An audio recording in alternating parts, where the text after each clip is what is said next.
What we have here yet again is a missing out of the picks and bans, but we're gonna go through it very quickly. We've got the Lee Sin ban coming out here for TES. Surprisingly, considering the fact that Qing Tian did have a pretty easy time against that Lee Sin with the set up in the top lane, but it looks like set is oh no, set. This could be a Nocturne mid or top.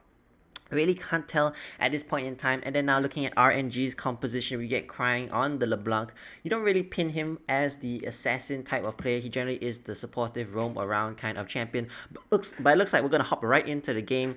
Right off the bat, it looks like Knight is going to be the champion on the Nocturne. More reach, of course, being in the mid lane with the Paranoia ultimate come level 6. Can shrug off most of this harass with his Umbral Glaives. Lifesteal passive. Meanwhile, looking across the board, it looks like Xiaohu in the top lane on the Akali is not having a particularly good time against Qing Tian. Set, of course, is one of those lane bullies who just has a time of his life against melee champions. Now, Ming is again on his signature Nautilus while we have a scaling bot side for TS, but looks like Karsa has arrived in the top lane. Xiaohu was kiting away from his tower, nice little backflip into the Shroud, and although he's taken a lot of damage, he will have teleport to get back to lane, and he's managed to soak up at least all of the experience. Meanwhile, on the bot side, Wei has turned the corner right onto Jackie Love, who's being dove right now. The bomb goes off, Ignite is ticking down, in comes Gala with the rocket jump, and the tower tanking. The aggro is perfect from RNG already right off the bat. Some action unfolding as we jump right into the thick of it. Much like how Gala did, with both teams making cross-map plays, TES honing in on the top side while RNG honing in on their bottom side. I would say so far success is definitely in favor of RNG given this point in time. Now, if we look at the compositions, we have some heavy scaling in the bot lane by TES along with some pretty strong mid-game power spiking top side along with the jungler, and on the side of RNG we have pretty much the same in the top side, but we have a lot of snowball potential with the Tristana, who of course scales pretty decently with the range and attack speed start of her Q. We see just a flash in here, pretty straightforward play. Surprisingly, Zuo not able to feast up his laner. I think he went for his tongue lash and his gray health first. So he was not able to save Jackie Love in that situation, opting for the more aggressive of the options. As we know from watching him in the spring split, Zoa is actually one of the more aggressive supports. Sometimes him and Jackie Love combined can pull off some magnificent plays, while other times they really look like they're kind of running it down, full speed ahead, 4 hits to the wall.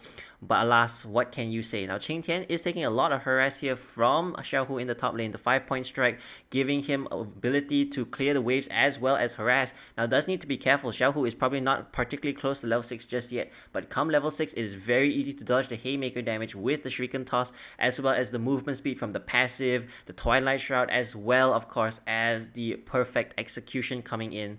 Now Gala, a master of CSing, the highest CS per minute in the LPL at 9.8. The title is still held by Gala up in the bot side. And although RNG have had a rough start to the split, he has definitely kept his own personal stats very, very nicely padded. And RNG, to their benefit, are playing pretty well around him. Although they may sometimes overemphasize Xiaohu in the top side, they definitely give Gala his time to come back into the game, despite him being generally the one who is forced to lose things, while RNG put a lot of their attention and pressure up towards the veteran of their team.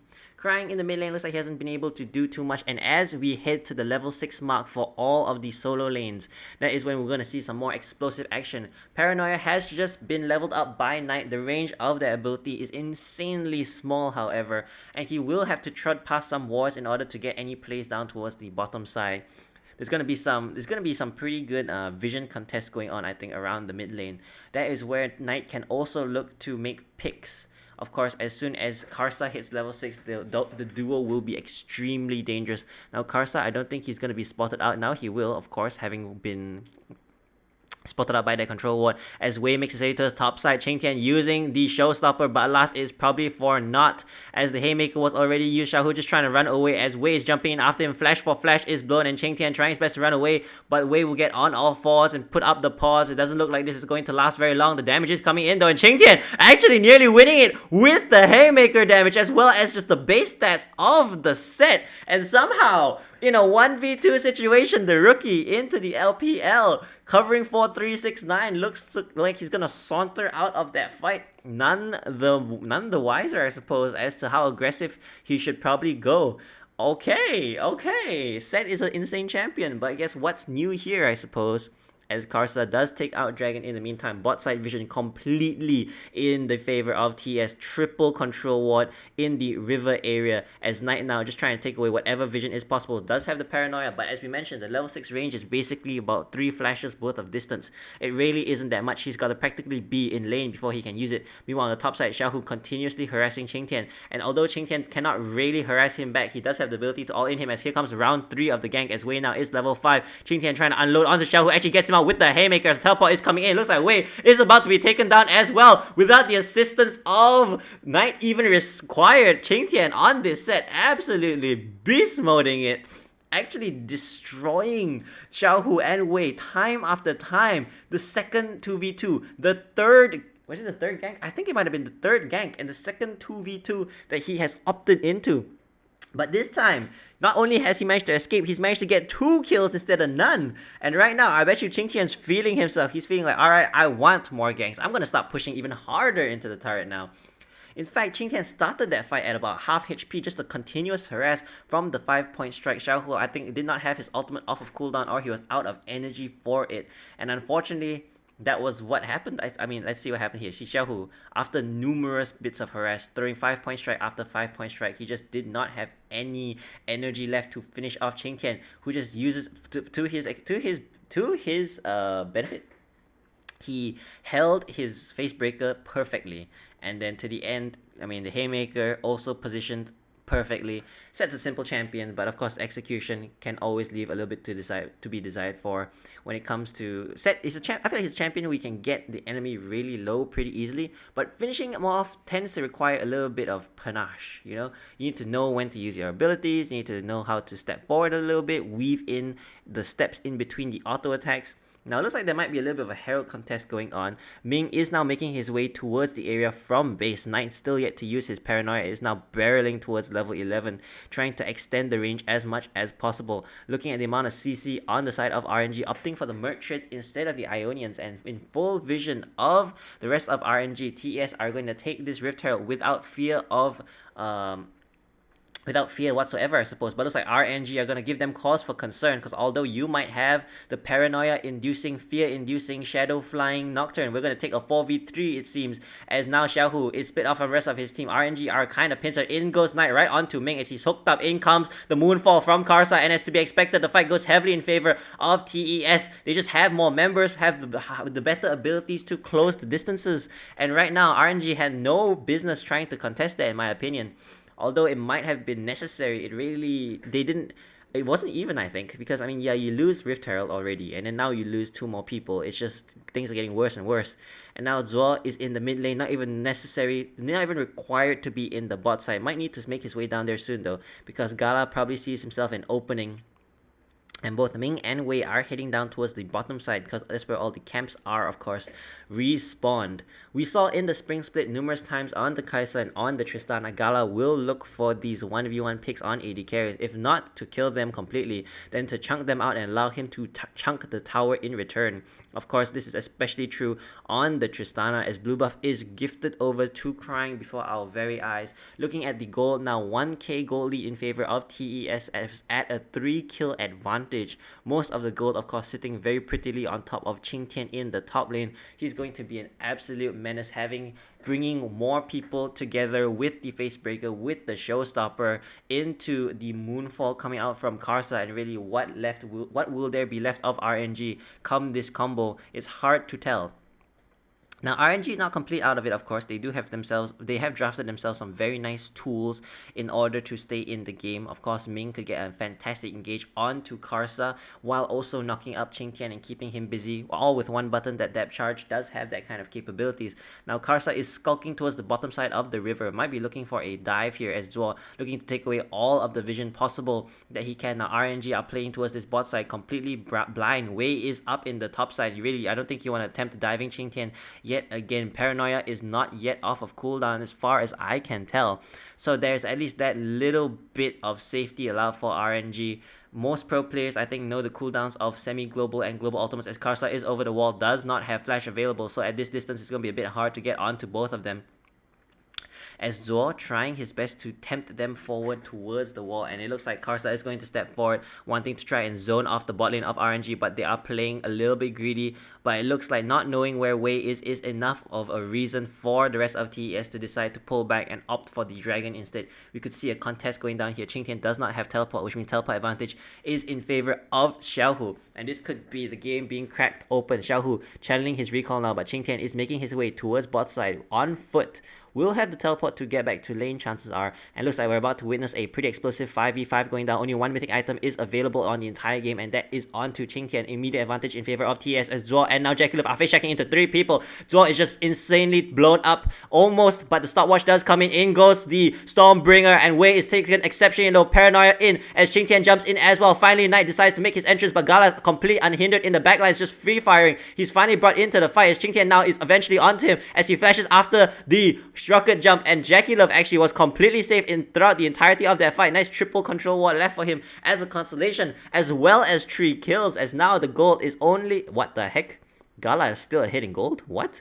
After that fight, after 3 kills. Now Qingtian is going to walk into a particularly dangerous position, but he right now is the strongest thing in existence, and Gala was free firing throughout the duration of that. Somehow Jackie Love getting out of harm's way and just layering damage onto the rest of RNG. Let's see how this happens. So Zuo, nice stopwatch at the end, buys a little bit of time. Jackie Love getting knocked up, but no one really having the ability to go in onto him, and the Stormbringer goes in. Jackie Love is lost in the chaos that unfolds, and Xiaohu trying his best to go onto Jackie Love, but Jackie Love flashing out position, keeping his position pretty well, while in the backlines Qingtian and Knight just tear up the rest of TES, and Gala jump in, not quite sure for what rhyme or reason, as Rift Herald does tear a hole down the mid lane defenses of RNG. We find RNG besought on all sides, and although Qingtian is looking kinda low, Xiaohu does need to be careful as the Haymaker, never mind, was available, but looks like Xiaohu calling his bluff, wanting to see how long he could hold it. Does have the damage. Alas, that is the power of Akali, who is ahead in CS,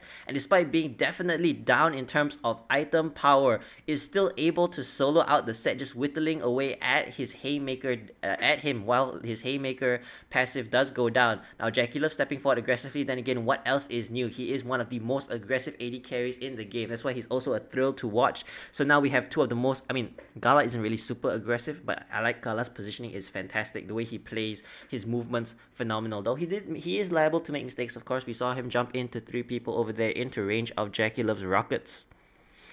Now the gold is still about 1,000, maybe about 2,000, almost inching towards 2,000 in favor of TES. Looking at the items now, as more mythic items do roll in here. Look at Xiaohu. See, he manages to... Look, he just disengages a little bit, lets the Haymaker fall. Oh, Haymaker was used already, and Xiaohu, just seeing himself an opening, does have the passive to just get him in and out of fights, and then finally has the Shuriken toss to close distance. Now Qingtian might have been a little bit cocky now, needs to be careful, as Wei, perhaps smelling the opportunity, has made his way up towards topside, but with Karsa being here as well, looks like there won't be any dives attempted. It looks like TES are also now rotating into a 1-3-1, wanting to siege down this mid lane tower as best as possible. RNG, on the other hand, look more interested in the bot side tower, and they're going to need to rotate their bot lane up if they want to save this, as Qingtian bringing Xiaohu under tower. Haymaker damage comes out as well as the tower damage. Second part of perfect execution is available, but Karsa is in the area. Pings are going down onto the bush, and Xiaohu needs to start running. He does not have flash available, as in comes the paranoia teleport, as Karsa jumps in, uses his flash as well as the moonfall. True.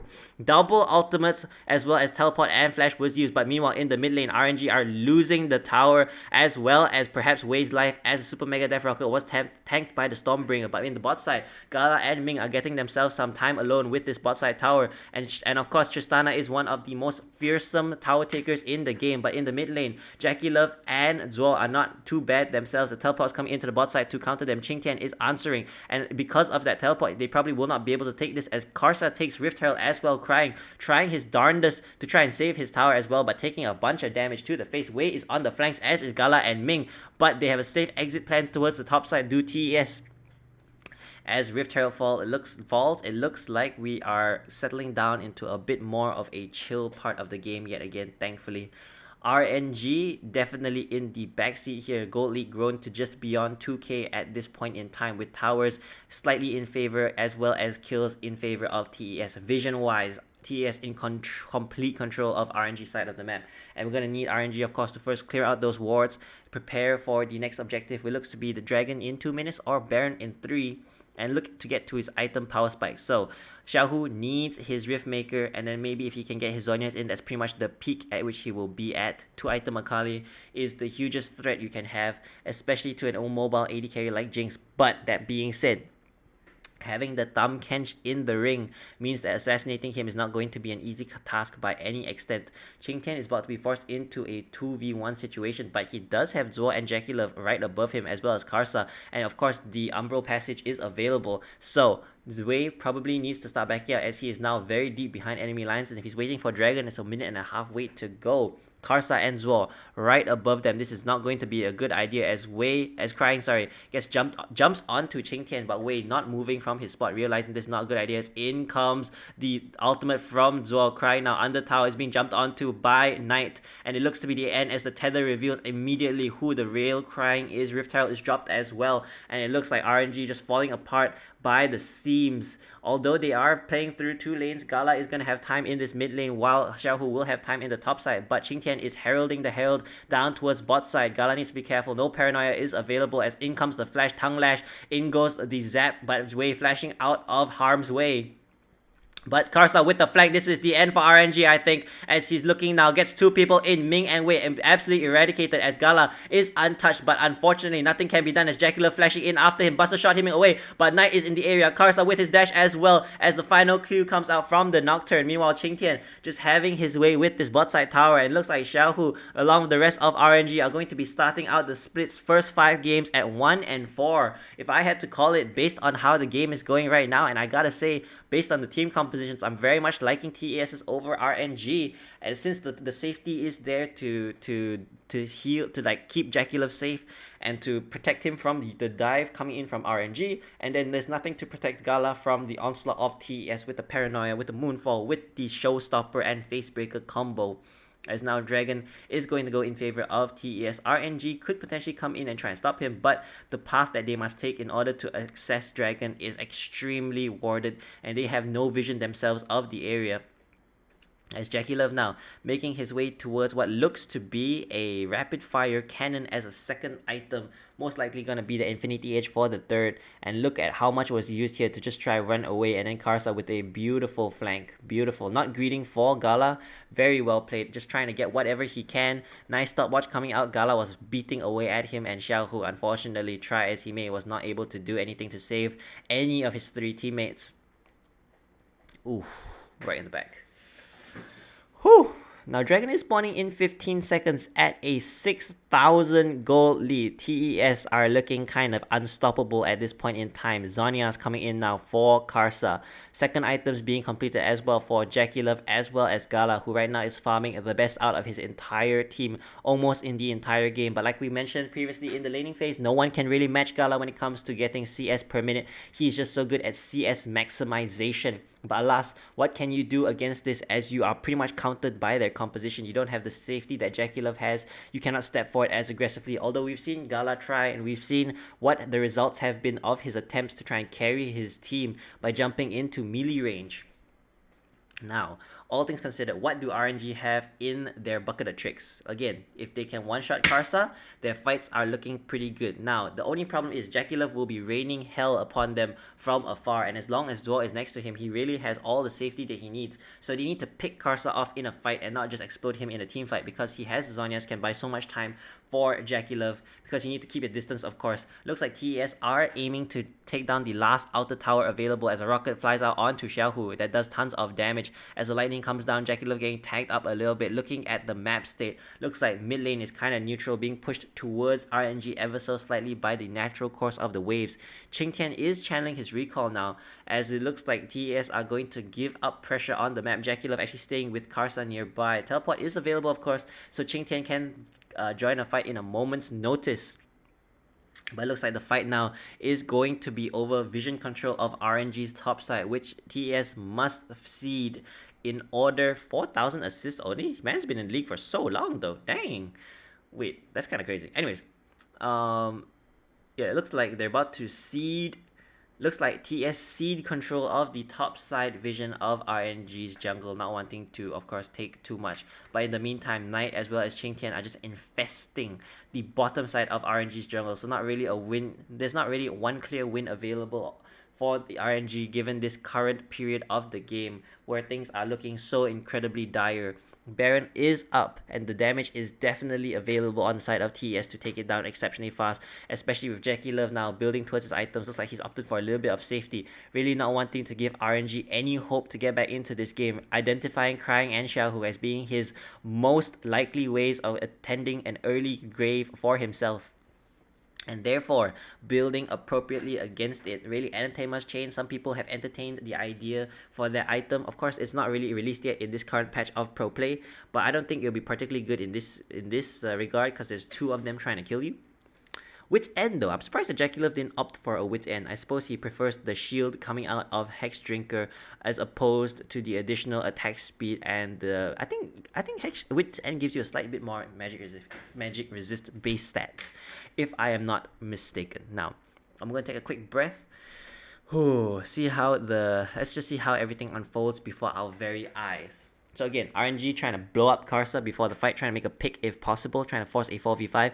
Meanwhile, TES just want a front to back. Knight just going to jump in around to Gala as we are speaking right now as he rocket jumps away. Karsa looking to jump in as well as Ming is left high and dry, forced to flash over the wall. But in comes Qingtian and looks like Ming is not going to be able to get out of it as the Moonfall comes in. Gala cannot enter the fight still, not knowing where Knight is as Qingtian jumps over the wall, busts a shot back, but Knight's going to be able to pursue. Does have flash as well. Meanwhile, in front of us, Jackie Love is trying to run away from both Crying and Xiaohu, and right next to Zor, like mentioned, he really has nothing to fear as both of them flash over the wall after Crying. Meanwhile, Qingtian going back to his top lane 1v1 situation, just chasing Xiaohu out of the fight. And although I said that RNG's win condition is to pick off Karsa, and although that does technically quote-unquote occur, it's definitely not enough to win the fight, because Karsa does go down, did not pop his Zhonya's, unfortunately for him, but did get the Moonfall off, did manage to chunk out both Ming and Wei, and really the front line of RNG are nowhere close to strong enough to stand before Jackie Love's consistent DPS. And really, in that case, what does RNG have left? Honestly, they have nothing, as the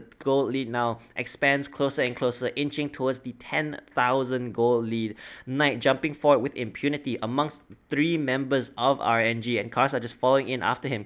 Ming doing a good job to save his AD carry in that situation, but even Qingtian, beautiful flanks coming out from the rest of TES, as it looks like Dragon Soul is going to go in favor of TES in this situation. RNG trying to burst it down as much as possible. Paranoia is coming down, and RNG have stolen it. Teleport is going into the mid lane. That looks like to be Qingtian as a three-man all comes in. Karsa absolutely killing it over there as Crying trying to run away from Knight along with Gala. Meanwhile, the front line goes down. Crying goes down to Knight as well, and this just might be the game. RNG trading the dragon for their teammates' lives, and overall not worth trade. But at this point in time, you've got to give them credit for trying. It's not like sitting back and waiting would have resulted in a very different outcome altogether, as the first of the base structures begins to fall. Bot lane inhibitor is the one, and it looks to me that that's going to be it.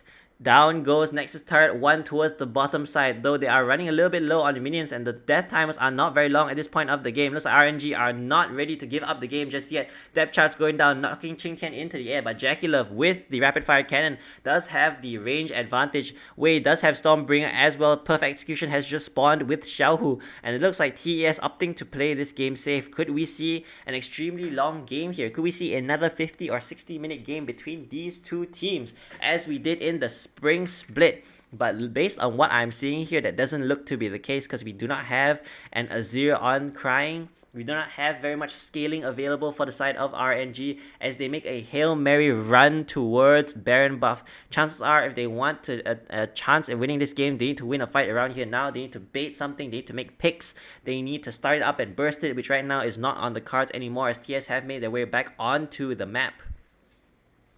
And things, if they weren't looking dire before, they most definitely are now, as the gold lead has finally reached the 10k gold mark. TS likely to just step into the pit and start up Baron, even in full vision of RNG, although that's being quite cocky. Now we can take a quick moment to look at the items. Qingtian working towards his third item now looks to be a Dead Man's Plate, as Karsa opting for the Banshee's Veil for his third item. Defensive seems to be the name of the game for the members of TES, as Knight also going for that Guardian Angel after completing his Black Cleaver. Meanwhile, Jackie Love very content in how much safety he has built for himself alongside Zor, and the Hex Drinker is now making his way towards his Infinity Age, and once he hits that point in time, I'm pretty sure the game is 100% over. I'm not saying that there's any chance right now as exhaust goes down onto Gala. Paranoia is popped, but Knight is not yet flying in. In he goes right onto Gala, right on top of Crying, and it looks like Crying can do little to peel Nocturne off of his AD carry, as Knight doesn't even get his GA popped. Jumping back into the fight, Jackie Love is just free firing in the backline. Xiaohu trying to make something happen, but amongst a mass of bodies, TES just slaughter RNG. And although game 1 was very much in favor of the current reigning champions, it looks like this is not going to be for them, as the split starts out horrendously wrong. But alas, what can you do? As Knight lands the last hit onto the Nexus, we ultimately crown TES the winner of this round of the summer split. And perhaps they'll meet each other again in come playoffs. But for now, TES have shown that they know exactly how to handle RNG. Thank you guys so much for watching as a little cheeky trade of blows and words unfolds between Karsa and Xiaohu. Thank you guys so much for watching, and honestly, Qingtian did a fantastic job in one of his debut games into the LPL, really holding his own up in the top lane, especially in game 2 that was true, but in game 3 that was extremely evident. As RNG, there's a lot of thinking that needs to be done now when they head back to the... where are they from? Don't remember. I don't even know where they're playing. But when they head back to the base, as the players now unpack and look to head home, prepare for another week of grueling practice as they go up against their next opponents come the next week. Thank you guys so much for watching and following me throughout this series, and we'll catch you guys next time. See ya!